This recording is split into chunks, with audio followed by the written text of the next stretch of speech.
특별히 이제 오늘은 뭐 페이지로 보면은 지금 이제 28페이지 사사시대 각 개인적인 것은 이제 다음 주부터 하고요.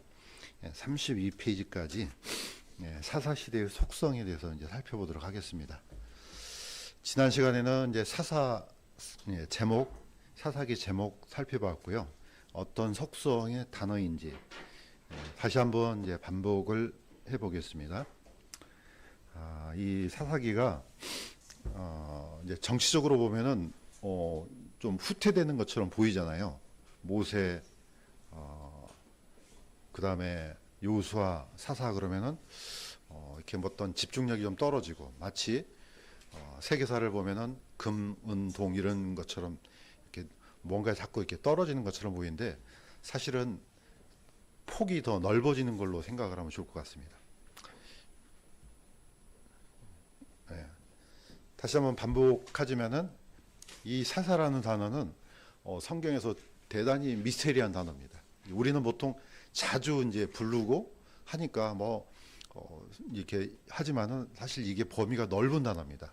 자, 단순하게는 이제 번역을 이제 재판관으로 이제 번역을 했는데 고대로 올라가면 올라갈수록 이 단어가 폭이 넓다는 것은 우리가 생각을 해야 됩니다. 예를 들면 저번에 얘기했던 것처럼 예수님의 육신의 아버지 요셉 같은 경우도 성경에는 카펜터로 나와요. 목수라고 돼 있는데 이걸 진짜 목수로 생각하면 안 되죠. 그때 당시 때 목수는 나무로 뭘 만드는 사람이 아니고 집을 짓는 건축가거든요.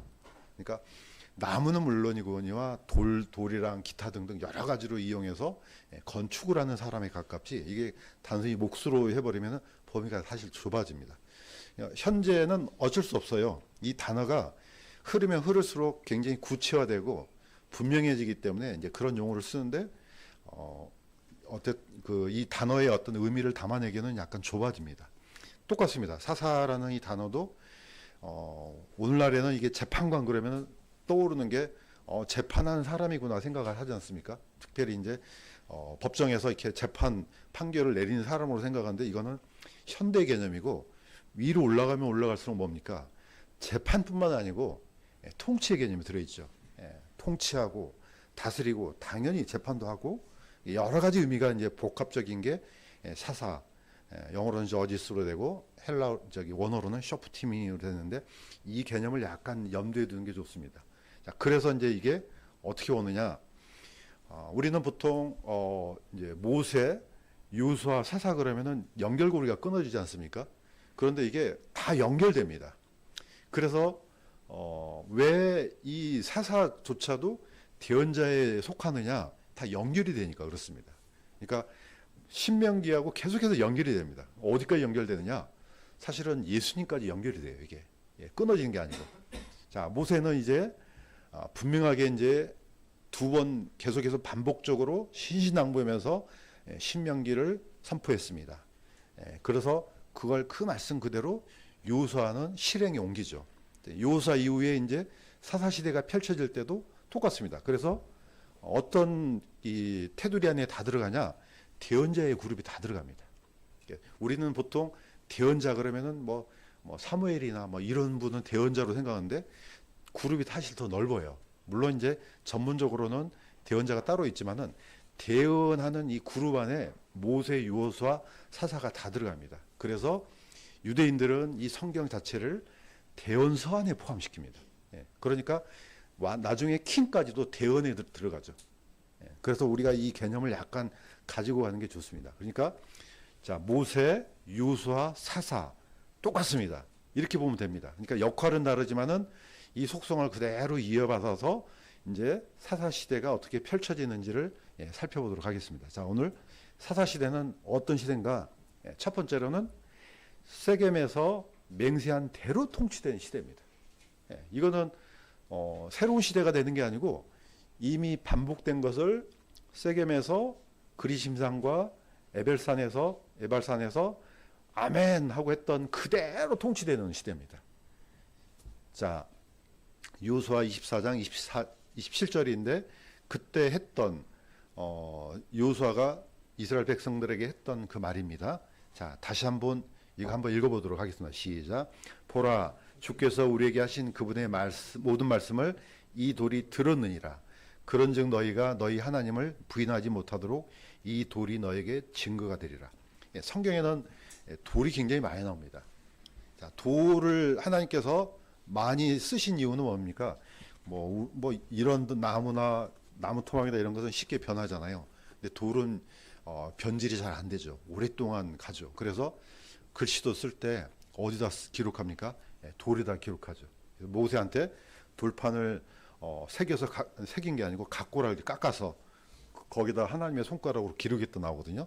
돌은 변질이 안 되니까. 그래서 이 돌을 하나님께서 기록해서 이 돌판을 어디다 넣습니까? 이제 드디어 증거궤 안에다 집어넣습니다. 그러니까 증거로 삼을 수 있죠. 자, 물론 이 돌은 돌도 마찬가지거니와 물론 다른 돌이겠지만은 분명히 여호수아는 분명히 이렇게 얘기했습니다. 그분의 모든 말씀을 이 돌이 들었다 합니다. 우리는 보통 이 돌이 뭐 돌멩이지 무슨 귀가 있습니까? 그런데도 하나님의 관점에서는요, 이 돌이 다 새겨졌다는 거죠. 사실 우리가 쓰는 언어 같은 걸 보세요. 발음할 때 뭐가 합니까? 파장이에요, 파장. 파장이 퍼져나가면서 지금 언어가 구별되잖아요. 다 사실 기록이 돼요. 우리는 뭐 그게 기록이 되겠어? 저번에 제가 예화를 들었지 않습니까? 카세트 테이프. 그게 뭐 무슨 생물입니까? 아니잖아요. 그럼에도 불구하고 그 파장이 기록이 되거든요. 그걸 돌려보면 그대로 나오지 않습니까? 그래서 하나님께서 만드신 모든 만물은 우리의 소리를 다 들어요. 그러니까 뭐 아무도 안 보겠지. 아니라는 거죠. 물론 하나님께서 보시기도 하지만은 이것들도 다 증거물이에요. 그러니까 우리가 늘 보이는 돌, 나무 모든 것, 심지어 보이지 않는 모든 것들 다 증거물입니다. 자, 특별히 이 돌을 가지고 이제 이스라엘 백성들한테 증거를 삼았죠. 자, 이 돌이 들었다. 자, 그런즉 너희가 하나님을 부인하지 못하도록 이 돌이 너에게 증거가 되리라. 그래서 그대로 이게 증거물로 남는 겁니다. 보통 우리가 뭐 일반 세상에서도 어떤 이제 검사가 사람들을 기소하거나 나중에 판사가 판결할 때 뭘로 합니까? 증거물을 보잖아요. 어떤 행동에 대해서 흔적을 남기니까. 그때 이 흔적을 가지고 너가 한 거 맞잖아. 들이대면 어떻게 해요? 판결이 이때 떨어지는 겁니다. 똑같습니다. 이스라엘 백성들의 모든 역사 속에서도 이 돌이 아주 굉장히 중요한 게 증거물이 되죠. 저번에 한 번 언급했지만 지금 현재 이스라엘의 통곡의 벽에 있는 돌들 증거물이에요. 그대로 예수님 당시 때부터 계속해서 역사의 증거물로 남아 있습니다. 지금 이스라엘 백성들은 이 앞에 와서 기도하잖아요. 기도할 때 뭡니까? 이 돌이 들은 거예요. 모든 것들은 다 증거물이에요. 그러니까 세겜에서 그들이 아멘 했던 대로 이제 사사시대가 펼쳐지니까 똑같다는 겁니다. 자, 두 번째는 더 확실합니다. 사사시대는 어떤 시대냐? 변명할 수 없는 시대예요. 변명하고 싶어도 안 돼요. 왜?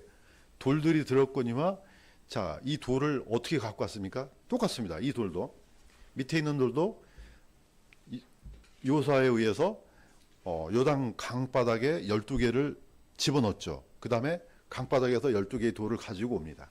그래서 길갈에다가 이제 이 돌을 쌓아놨죠. 나중에 후손들이 이게 무슨 돌이에요? 그대로 증거가 된다는 겁니다. 이건 제가 읽겠습니다. 로마서 1장 20절에 보면은 그분의 영원하신 권능과 신격은 세상의 창조 이후로 분명히 보이며 만들어진 것들을 통해 깨달아 알 수 있나니 그러므로 그들이 변명할 수 없느니라. 아, 이건 무슨 얘기예요?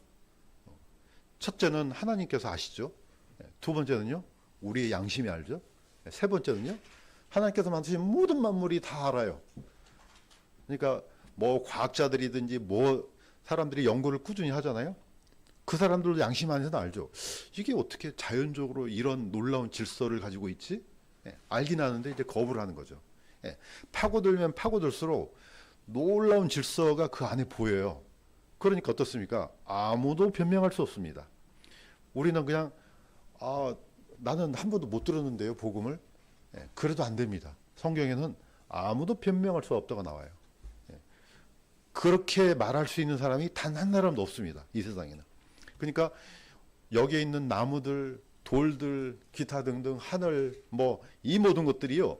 분명하게 하나님께서 살아계심을 증명하고 이미 복음이 다 온 세상에 퍼졌다는 것을 증명하기 때문에 어떻게 할 수 없습니다. 바로 그런 시대가 어떤 시대냐? 그게 바로 사사시대라는 거죠. 왜? 이미 돌이 들었기 때문에. 자, 변명할 수 없는 시대입니다. 또 반대로요. 책임을 피할 수 없는 시대예요. 아, 이거 뭐 나는 전혀 못 들었는데요. 저도 뭐 이렇게 경험한 얘기이긴 합니다. 밑에 있는 그림을 보면은 스피드 리밋이 어디로 되어 있습니까? 아마 이제 80마일이겠죠. 자, 내가 미국은 보니까 주마다 다 다르더라고요. 보니까 통일이 안 돼 있고 주마다 다르고 도로마다 다릅니다. 우리도 보면은 어떤 데는 60, 어떤 데는 막 110, 고속도로는 110이고 지방도로는 막 60, 어떤 데는 50 이렇게 되잖아요. 자, 시골에 있는 사람이 자동차 끌고 와서 지나갔어요. 딱 걸렸어요. 변명이 됩니까 안 됩니까? 아니 나는 몰랐는데요. 아니 나는 저 시골에 살아서 여기 처음 왔는데요. 이게 법의 무서움이에요. 아니 언제 이런 법이 있었죠? 안 됩니다. 신명기 27장 26절에는 모세가 분명히 이렇게 얘기를 했습니다. 이거 같이 한번 읽겠습니다. 시작. 이 율법의 모든 말씀을 행하기 위하여 그것들을 확인하지 아닌 자는 저주를 받으리라 할 것이요 온 백성은 아멘 할지니라. 이제 번역본마다 약간 다르긴 한데 제가 볼 때는 이거는 흔적력이 더 좀 괜찮은 것 같아요. 뭐 실행하지 않는데 당연히 실행해야 되죠. 근데 여기는 컨펌이라 돼 있어요. 확인해야 돼요. 어떤 법이 있으면은 우리는 뭐 그렇다 쳐요. 근데 이스라엘 백성들은 율법으로 통치된 시대잖아요. 자기네들이 지금 관여된 문제예요. 그리고 아멘 했기 때문에 확인해야 돼요. 이거 어기면 안 되는데, 이거 해야 되는데 확인해야 돼요. 이거 안 하는 책임은 누구한테 있습니까? 하나님한테 있는 게 아니고 본인한테 있는 거예요. 나는 이 성경에 있는 것도 몰랐는데요? 안 됩니다. 다시 한번 말씀드리지만 성경이 왜 무섭냐면요. 성경은 성경을 읽는 사람, 하나님을 믿는 사람한테만 책임이 지어진 게 아니고 모르는 사람들도 똑같이 책임을 져요. 이 성경에 이런 게 있었어요? 안 따집니다. 한번 기록되잖아요? 그러니까 지옥을 가는 겁니다. 확인을 했건 안 했건 간에 성경이 한번 기록됐다 그러면 그걸로 끝나는 거예요. 우리가 대한민국에 있는 법을 다 압니까? 모르지 않습니까? 모르는데 일단 거기에 이게 뭡니까? 위배돼요. 그러면 그 법대로 되는 겁니다. 이런 법이 있었어요? 보통 우리 살다 보면 그런 거 많이 있거든요. 아니 세상에 이런 법이 있어요? 있습니다. 네, 걸려들면 다 걸려들어요.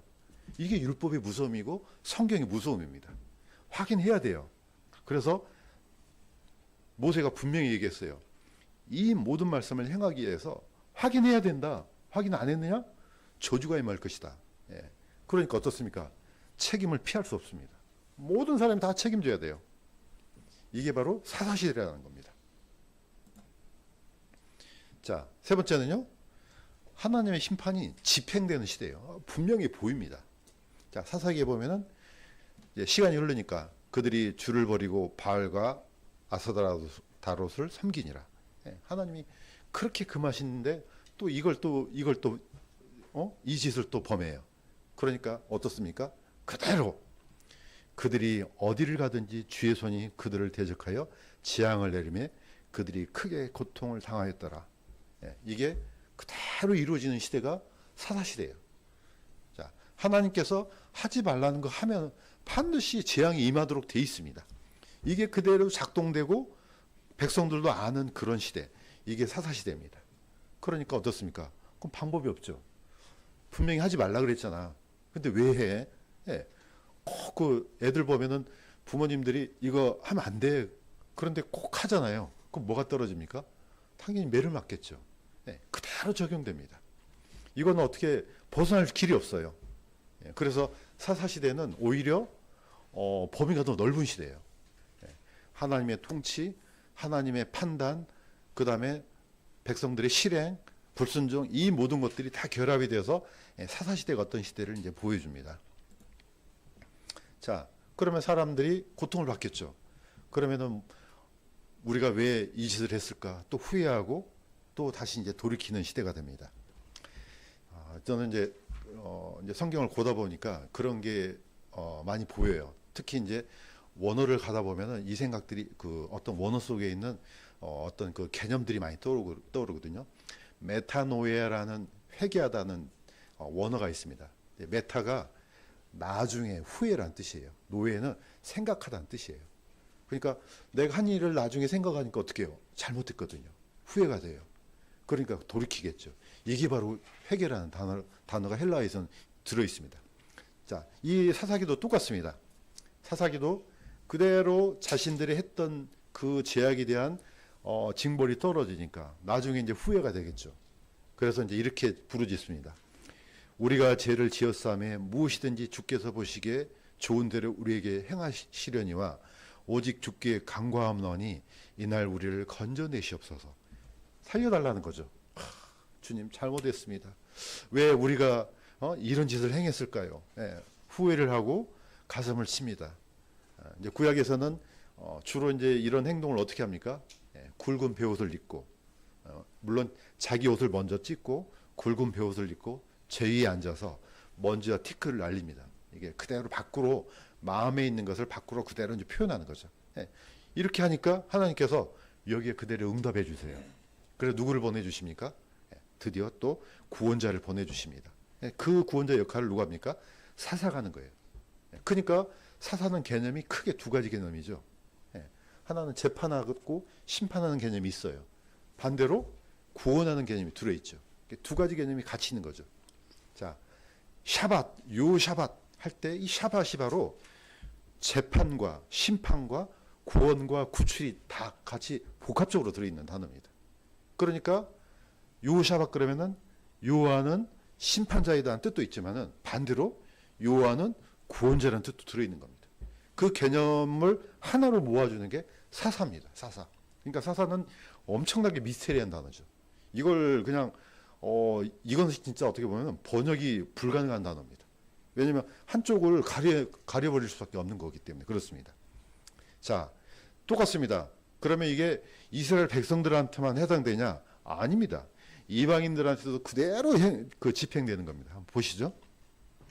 사사기 1장 7절에 보면은 가나안 왕 중에 아도니베섹이라는 왕이 있습니다. 제가 읽겠습니다. 아도니베섹이 이르기를 전에 70명의 왕들이 엄지손가락과 엄지발가락이 잘린 채 내 상 밑에서 먹을 것을 줍더니 내가 행한 대로 하나님께서 내게 갚으셨도다 하니라.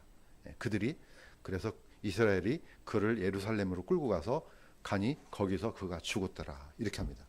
자, 가나안 왕 중에 이제 그때는 이제 각 지파가 땅을 받았지만은 그 세세한 그런 정복은 각 지파가 이루어집니다. 그때 이제 하나님께 물어보니까 누가 가서 먼저 제압을 할 거야 하니까 유다가 먼저 올라가라 합니다. 그래서 유다 지파가 가서 이제 전쟁을 벌여서 이 아도니베섹을 잡습니다. 자, 잡아서 이제 나중에 죽이는데 이 사람이 뭐라고 고백합니까? 전에 70명의 왕들이 엄지손가락과 엄지발가락이 잘린 채 네 상 밑에서 먹을 것을 줍더니, 그러니까 이 사람이 아주 그냥 잔혹하기 그지없던 왕인 것 같아요. 자, 이건 어려우니까 제가 챗GPT한테 물어봤어요. 사람이 엄지손가락하고 엄지발가락이 잘리면 어떻게 되지? 물어봤더니 아주 제가 모르는 사실을 얘기하더라고요. 자, 엄지손가락이 잘리잖아요. 그럼 집지를 못해요. 무기를 잡을 수가 없잖아요. 전쟁이 돼요, 안 돼요? 안 되죠. 그냥 네 손가락으로 갖고 하는데 거의 원숭이 수준이겠죠. 사람은 도구를 써요, 옛날에는. 그래, 땅을 일구고 뭐하고 창을 들고 뭐 하려면은 반드시 이게 필요해요. 근데 이게 하나인데 하나 잘려나가면 무용지물이 됩니다. 발가락 똑같아요. 엄지발가락이 잘리잖아요. 뛰지를 못한대요. 뛰어도 혹시 속력을 내 뛰어도 멈추지를 못한대요. 전쟁이 돼야 한대요. 안 되죠. 이거는 완전히 불구로 만든 거예요. 이거는 이건 사람 구실을 못하는 거죠. 보통 우리가 전쟁에서 이기면은 너 졌지? 그럼 나한테 조공을 바쳐. 이렇게 하잖아요, 대부분. 근데 이 사람은 아예 다 잘라버렸어요. 그러니까 어떻게 해요? 이건 무슨 하루아침에 알거지가 되는 거죠. 그러니까 던져주면 거기서 주워먹고, 이거는 사람 구실을 못하는 거죠. 자, 이렇게 만들었으니까 이 사람이 한 일이 얼마나 아주 잔혹하게 이럴 데 없지 않습니까? 아주 그냥 적을 퇴폐시켜갖고 이 정도가 아니고 아예 사람 구실을 못하도록 만들었죠. 이 사람을 잡았습니다. 어떻게 합니까? 똑같이 갚아주는 겁니다. 이 아도니 베섹도 똑같이 얘기를 해요. 뭐라고 합니까? 내가 행한 대로 하나님께서 내게 갚으셨도다.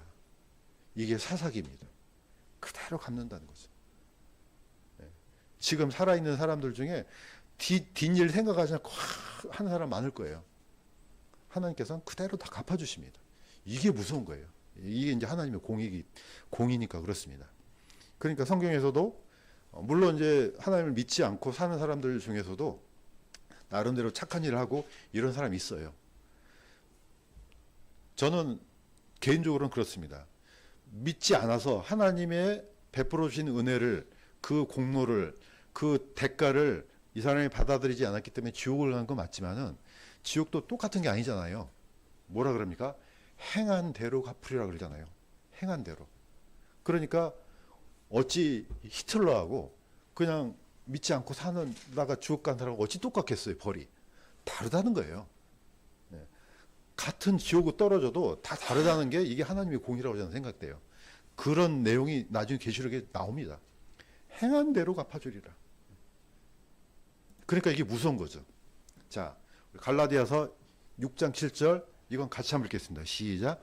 속지 말라. 하나님은 조롱당하지 아니하시나니 사람이 무엇을 심는지 또한 그것을 거두리라. 그대로. 그러니까 그리스도인이건 또 믿지 않는 사람이건, 그러니까 적어도 뭐 이 세상 사람들이 다 뭐 하나님을 경외하고 두려워하고 이러면 좋을 텐데 그렇지 않지 않습니까? 우리는 그렇지만은 밖에 있는 사람은 그렇지 않습니다. 그래도 밖에 있는 사람들도 적어도 자기 양심은 이거 하면 안 되는데 이 정도는 압니다. 이거 큰일 나는데 이 정도는 압니다. 하물며 온 우주를 창조하시고 통제하시는 이 하나님 앞에 누가 여기에 벗어날 수가 있습니까? 그래서 속지 말라. 하나님은 조롱을 당하지 하시나니 당연히 뭐 하나님이 어디 있어? 절대 그렇지 않다는 겁니다. 사람이 무엇을 심든지 또한 그것을 그대로 거두리라. 왼쪽에는 쭉정이죠. 뭐라 그럽니까? 가라지죠. 가라지 씨앗이 떨어지면 가라지가 나지 왈곡이 되겠습니까? 오른쪽은 알곡이에요. 당연히 알곡을 뿌렸으니까 알곡이 자라죠. 두 가지는 비슷해도 분명히 하나는 곡식 창고로 들어가고 하나는 불태워지는 것입니다. 이거는 하나님의 공의 때문에 벗어날 수가 없습니다. 그대로 네가 뭘 심었냐? 그럼 그대로 받는다. 좋은 열매를 심었어요. 그럼 좋은 열매가 맺고 악한 열매를 심었으면 악한 열매가 맺는 겁니다. 이거는 뭐 지금도 똑같아요. 이건 사사기뿐만 아니고 처음부터 끝까지 똑같습니다. 바로 이런 시대가 더 두드러지게 나타나는 게 언제냐? 사사기라는 겁니다. 자, 이 정도는 이제 정리가 됐겠죠? 사사기. 자, 그럼 이제 패턴을 한번 보겠습니다. 사사시대의 기호는요, 이게 반복이 되죠? 골짜기로 내려가면 어떻습니까? 재앙이 내리죠. 다시 잘못했어요. 하나님 용서해 주세요. 안 그럴게요. 진심으로 회개하면 어떻게 합니까? 하나님께서 다시 또 복을 줍니다. 그러다 좀 지나면 또 다 잊어먹습니다.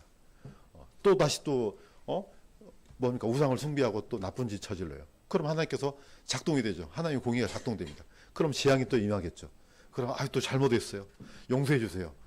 그럼 다시 또 하나님께서 복을 주셔요. 이게요 계속 반복돼요. 그러니까 패턴이 내려갔다 올라갔다 내려갔다 올라갔다. 자, 이 패턴은 다 어디서 옵니까? 그대로 그리심산과 에발산 사이에는 번개 때문에 일어납니다. 자, 왼쪽에는 남쪽에는 뭐가 있습니까? 그리심산이 있고 저 북쪽에는 에발산이 있어요. 자, 6집 나눠졌을 때 가운데 뭐가 있습니까? 법궤가 있었습니다. 기록된 돌판이 있었습니다. 당연히 이제 하나님께서 들으셨겠죠. 자, 우리가 하나님을 잘 섬기겠습니다. 그러면은 복이 임한다고 분명히 아멘 했습니다. 자, 하나님을 섬기지 않고 우상을 섬기면은 저주를 받을 자다 분명히 아멘 했어요. 그러니까 어떻습니까? 두 가지는 딱 나눠져 있어요. 분명히 모세가 이렇게 명령했어요. 여호수아 너는 나중에 세겜에 가서는 백성들을 이렇게 나누고 이거 그대로 아멘 시켜. 아멘 했습니다. 여호수아는 그대로 그걸 따랐습니다. 백성들이 아멘 하고 다 끝났습니다. 자, 그래 진짜로 되는지 안 되는지 보자. 이게 사사시대입니다. 그래서 사사시대는 잘 섬기면 복을 받고 우상을 섬기면 저주를 받았습니다. 그래서 이게 오르락내리락 하잖아요. 사실 어떻게 보면 지금도 똑같아요. 이거는 우리한테도 적용되죠, 당연히. 그러니까 예수님께서 교회들에게 분명히 경고하지 않습니까? 회개하라. 그러니까 에베소 교회 첫사랑을 잃어버렸던 교회는 그걸 얘기를 합니다. 회복하라고. 그러면 이와 같이 예수님이 살아가는 교회는 다 이렇게 경고한다. 회개하라고 다 명령합니다. 그러니까 우리의 생활 속에서도 이게 아주 오래전 시대의 역사가 아니고 지금 우리에게도 그대로 작동되는 시스템이에요. 그러니까 뭐가 중요합니까? 하나님과의 관계가 중요한 거죠. 이게 가장 중요합니다. 그러니까 내가 뭔 일을 해서 뭔 일이 어떤 좋지 않은 일이 일어나면 항상 뭘 먼저 봅니까? 하나님과 나 사이에 어떤 문제가 잘못되는 일을 보는 게 가장 현명한 생각입니다. 그러면은 금방 깨닫죠. 이거 내가 잘못했구나. 내가 하나님과 관계 이러면 안 되지. 그런데 여기에 둔감한 사람은 나중에 어디까지 갑니까? 자기가 죽을 때까지 가는 거죠. 이거 문제가 있는 겁니다. 자, 이제 마무리하겠습니다.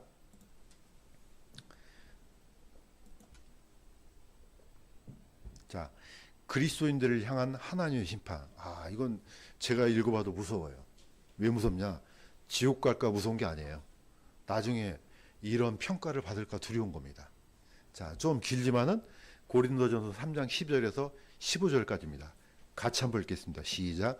만일 어떤 사람이 이 기초에 금이나 은이나 보석이나 나무나 건초나 집을 세우면 각 사람의 일이 드러나리라.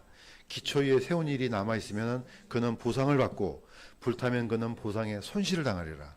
그러나 그 자신은 구원을 받되 불에 의해 받는 것 같이 받으리라. 이걸 악하게 활용하면요, 또 이게 연옥교리가 또 나와요. 이거 그런 얘기 아니거든요. 잘 마지막 보절을 보면은 자신은 구원을 받되 불에 의해서 받는 것 이거 구원을 받는데 굉장히 고통스럽게 받나? 이거 아닙니다. 그것도 그렇게 오해하면 또 큰일이에요. 이거는 구원을 받냐 안 받냐 이 문제하고 아무 상관없어요. 지금 여기에 써여 있는 것은 살아있는, 주 안에서 살아있는 그리스도인들이 받는 보상에 대한 문제예요. 이거는 구원받고 안 받고는 떠나는 문제입니다. 그거는 어디에 나옵니까? 백보자 심판대에서 믿지 않는 사람들이 받는 심판하고는 구별해야 됩니다. 자, 다시 한번 알고 있지만 반복하겠습니다. 어떤 사람이, 이제 우리입니다, 우리. 이 기초 위에, 자, 예수 그리스도의 반석 위에 금이나 은이나 보석이나 쭉 세워요. 어차피 우리의 삶은요, 뭔가를 세워가는 거예요. 비어있는 공간은 아무도 없어요. 우리는 보통 아무 일도 안 하면 비어있는 것 같잖아요. 그런데 그게 아니고 죽을 때까지 뭔가로 계속해서 채우는 겁니다. 집을 지어가는 거죠. 자, 그런데 나중에 그리스도의 심판석에서, 자, 기초 위에, 자, 금이나 은이나 각종 보석은 불에 안 타는 겁니다. 그런데 나무나 풀이나 집은요, 불에 타는 거예요. 자, 이걸로 세워 있어요. 근데 나중에 우리는 모르지 않습니까? 하나님은 알지만은, 그런데 그 보상이 남아있는 것과 남아있지 않는 걸 뭘로 하느냐? 이게 어떤 불인지는 모르겠어요. 어쨌든 불로 받는다 그랬거든요. 근데 불을 확 놓으면은요, 나무나 집이나 이런 것은 확 타버려요. 그런데 금이나 보석은 안 탄다는 거죠. 그래서 그것이 그대로 남아있으면은 그게 그의 보상이 된다. 그런데 남아있는 게 하나도 없어요. 그러면은 손실을 당한다. 그러니까 손실을 당한다는 말을 우리는 뭐가 있어야지 손실을 당하죠. 아무것도 없는데 손실이 어떻게 당해요? 그래서 우리가 뭔가를 주를 위해서 살아왔던 이 모든 것들이요, 가능한, 우리가 완전해질 수는 없지만은 손실을 당하지 않도록 하는 것도 지혜입니다. 깎아먹지 말라는 겁니다. 이것을. 어떤 사람이 보면 저 사람은 정말 훌륭한 사람이야. 대단한 사람이야. 근데 나중에 어디서 드러납니까? 그리스도 심판석에서. 우리는 모르는 악한 일을 많이 저질러요. 그럼 어떻게 해요? 우리가 볼 때는 대단한 사람 같은데 나중에 하나도 남는 게 없어요. 그래서 이 말을 어떻게 합니까? 그 자신은 구원을 받되 불에 의해 받는 것 같다. 다시 말해서 홀라당 다 타버렸네? 남는 게 없네? 자, 보통 이걸 이해하려면은 이것밖에 생각이 안 나네요. 불교에서 중들이 죽으면 어떻게 합니까? 불에다 태우잖아요. 그러면은 고승들은 뭐가 남습니까? 사리가 남지 않습니까? 그러면은 사리를 보고 이 사람은 고승이네. 이 사람이 고승인 줄 알았더니 남는 게 하나도 없네. 이거 땡중이네. 예, 걔네들 판단으로. 근데 실질적으로 보니까 아무 상관없대요. 사리는 그냥 쓸모없이 그냥 아무것도 안 사람도 많이 남는 사람도 있고 고승이라 생각했는데 아닌 사람도 있고 그러니까 이건 판단 기준이 아니에요. 예를 드는 거예요. 그 예가 약간 비슷하지 않나 생각이 들어서 갖고 온 겁니다. 어쨌든 우리가 그리스도 심판석에서는 그렇다는 겁니다. 저 사람은 뭐 아무것도 안 한 것 같은데 근데 나중에 상이 맞는 거예요. 그럴 수 있지 않습니까?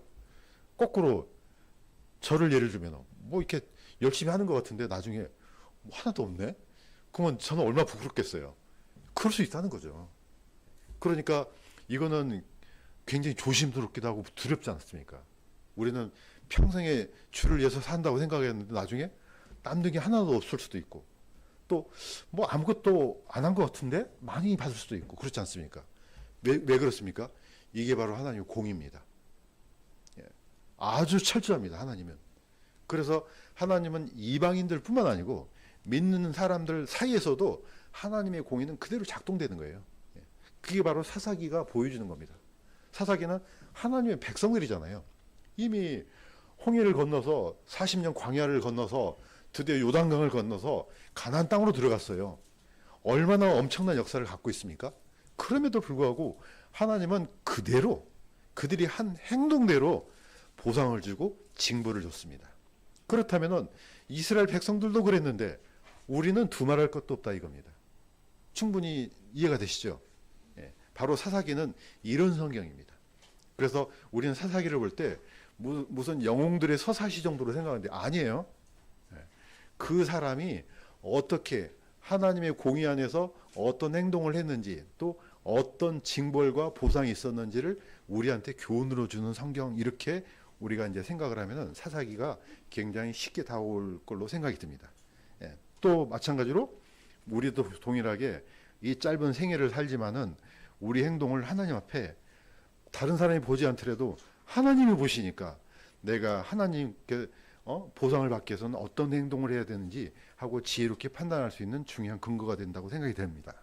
그래서 우리 남은 삶도 또 남은 시간도 우리의 모든 일도 하나님 그 정교한 그 눈의 판단에 따라서 살아갔으면 좋겠습니다. 자, 기도하겠습니다.